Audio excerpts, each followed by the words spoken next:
அன்பு நண்பர்களே, அனைவருக்கும் அன்னை சமையல் உமாவின் அன்பான வணக்கங்கள். இன்னைக்கு அன்னை சமையல்ல பார்க்க போறது வெண்பொங்கல். அதுக்கு சூப்பரான சைட் டிஷ் கொத்ஸு. நம்ம எப்பவுமே பொங்கலுக்கு சாம்பார் அப்படி இல்லைன்னா சட்னி தான் செய்வோம். இந்த கொத்ஸு ஒரு தடவை ட்ரை பண்ணி பாருங்க, ரொம்ப நல்லா இருக்கும். வாங்க எப்படி செய்யறதுன்னு பார்க்கலாம். இப்ப முதல்ல வெண்பொங்கல் எப்படி செய்யறதுன்னு பார்க்கலாம். முதல்ல அரை டம்ளர் பாசிப்பருப்பை இதில் சேர்த்துக்கலாம். நான் இந்த டம்ளர் தான் மெஷர்மெண்ட்டுக்கு யூஸ் பண்ணியிருக்கேன். இதில் அரை டம்ளர் பாசிப்பருப்பை சேர்த்துருக்கேங்க. பாசிப்பருப்பை நல்ல வாசனை வர்ற வரைக்கும் வறுத்துக்கலாங்க. கலர் மாறக்கூடாது, அதே நேரத்தில் வாசனை வரணும். வெண்பொங்கல் செய்யும் போது பாசிப்பருப்பை வறுத்துட்டு வேக வச்சிங்கன்னா டேஸ்ட் ரொம்ப நல்லா இருக்குங்க. இப்போ பாசிப்பருப்புலேருந்து நல்ல வாசனை வந்துருச்சுங்க. இப்போ பாசிப்பருப்பை கழுவி ஒரு குக்கரில் போட்டுக்கலாங்க. இப்போ அடுத்து குக்கரில் கழுவி வச்சிருக்க பாசிப்பருப்பு சேர்த்துக்கலாங்க. இது கூடவே 1.5 டம்ளர் தண்ணி சேர்த்துக்கலாம். இது கூடவே கொஞ்சம் பெருங்காயம் சேர்த்துக்கலாம். இப்போ முதல்ல பாசிப்பருப்பை மட்டும்தாங்க வேக வைக்க போறோம். முதல்ல பாசிப்பருப்பை வேக வச்சுட்டு அதுக்கப்புறம் நீங்க அரிசி போட்டு வேக வச்சீங்கன்னா பொங்கல் நல்ல குழைவா இருக்கும். அதே நேரத்தில் டேஸ்ட் ரொம்ப டிஃப்ரெண்டா இருக்கும். இப்போ மூடி போட்டு குக்கர்ல இருந்து ஒரு விசில் வந்தோடனே இறக்கி வச்சிடலாங்க. இப்போ குக்கர்ல இருந்து ஒரு விசில் வந்துருச்சு. இப்போ அடுத்து 1 டம்ளர் பச்சரிசியை அரை மணி நேரம் ஊற வச்சு சேர்த்துக்கலாம். இப்போ அடுத்து தண்ணி சேர்த்துக்கலாம். நான் 4 டம்ளர் தண்ணி சேர்க்குறேங்க.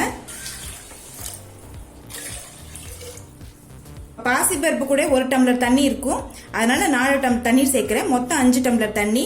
நீங்க 1 டம்ளர் பச்சரிசி எடுத்தீங்கன்னா 5 டம்ளர் தண்ணி சேர்க்கணும். அப்பதான் பொங்கல் நல்ல குழைவா இருக்கும். இப்போ இது கூடவே அரை டீஸ்பூன் சீரகம் சேர்த்துக்கலாங்க. 2 டேபிள் ஸ்பூன் எண்ணெய் சேர்த்துக்கலாம். தேவையான அளவு உப்பு. மூடி போட்டு குக்கர்ல இருந்து 5 விசில் வந்தோடனே இறக்கி வச்சிடலாங்க. அப்படி இல்லைன்னா ஸ்லோலே 10 நிமிஷம் வச்சிருங்க. இப்ப அடுத்து வெண்பொங்கலை தாளிக்க ஆரம்பிச்சிடலாம். தேவையான அளவு நெய். இப்ப கொஞ்சமா எண்ணெய் சேர்த்துக்கலாம். முதல்ல 2 டீஸ்பூன் மிளகு, 1 டீஸ்பூன் சீரகம். நம்ம ஏற்கனவே குக்கர்ல கொஞ்சம் சீரகம் போட்டு வேக வச்சிருக்கோம், அதனால இப்ப கொஞ்சமா தான் சேர்க்கிறேன். பொடியா நறுக்குன இஞ்சி 1 டீஸ்பூன், கொஞ்சம் முந்திரி. நம்ம இந்த அளவுக்கு நெய் சேர்த்தாதாங்க பொங்கல் ஹோட்டல் டேஸ்ட்டுக்கு இருக்கும். அடுத்து கருவேப்பிலை.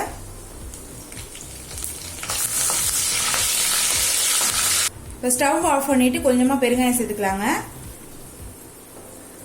இப்ப பொங்கலை தாளிச்சிடலாங்க. இப்ப எல்லாத்தையும் நல்லா கிளறிடலாம்.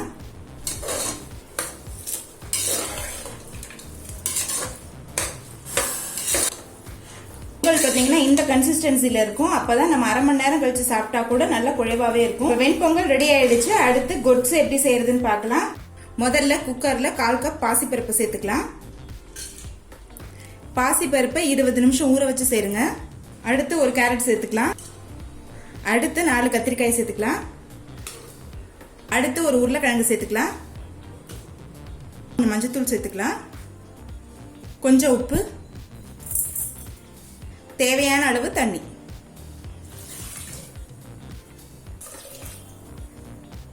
நல்லா மிக்ஸ் பண்ணி விட்டுருங்க.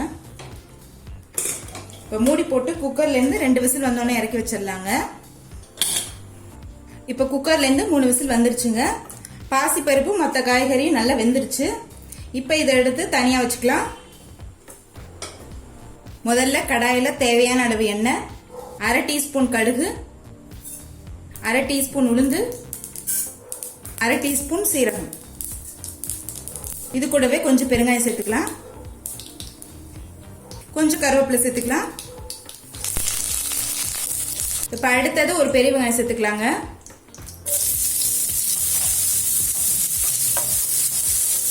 இப்ப 2 பச்சை மிளகாய் சேர்த்துக்கலாங்க. இப்ப வெங்காயம் நல்லா வதங்கிடுச்சுங்க. அடுத்து ஒரு தக்காளி சேர்த்துக்கலாம்.